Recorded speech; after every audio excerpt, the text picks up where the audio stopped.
All right, here I am as I'm BSing out in the shop with another project. You ever have those little areas like this one right here? So I'm trying to sand in between the fingers here.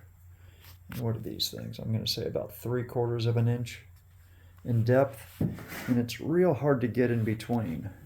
So I can do this thing where I get the little piece of sanding paper, the strip, go back and forth, but it's good for rounding over the edges, but it doesn't get the any grooves from the bandsaw blade in between because it doesn't stay flat. It wants to round over. So I came up with this little idea here, and I'm using this for all kinds of things now. So I got this little gem. This one's kind of flexible, but it's like a little applicator for paint, I guess, artist paint.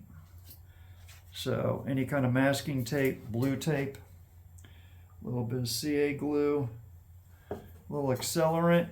If you don't have accelerant, doesn't matter. Then I just got this little piece of sandpaper here. Stick that on.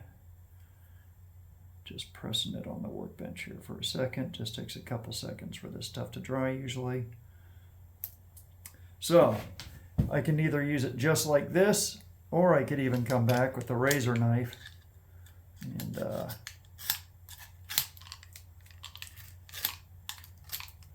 so as you can see, I could have a nice, then I have a more firm edge there.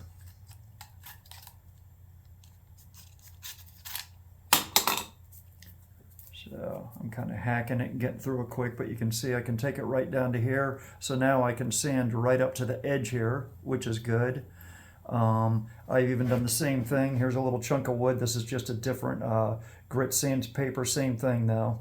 This way I can keep switching them out. If I wanted to, I could have a different grit on each side. Heck, for that matter, I guess you could put 4 grits if you had a little square piece of whatever. So you get the gist of it though. And now this thing, as you can see, try to hold this well.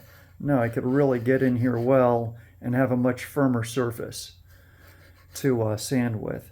So that's what I got, my little tip.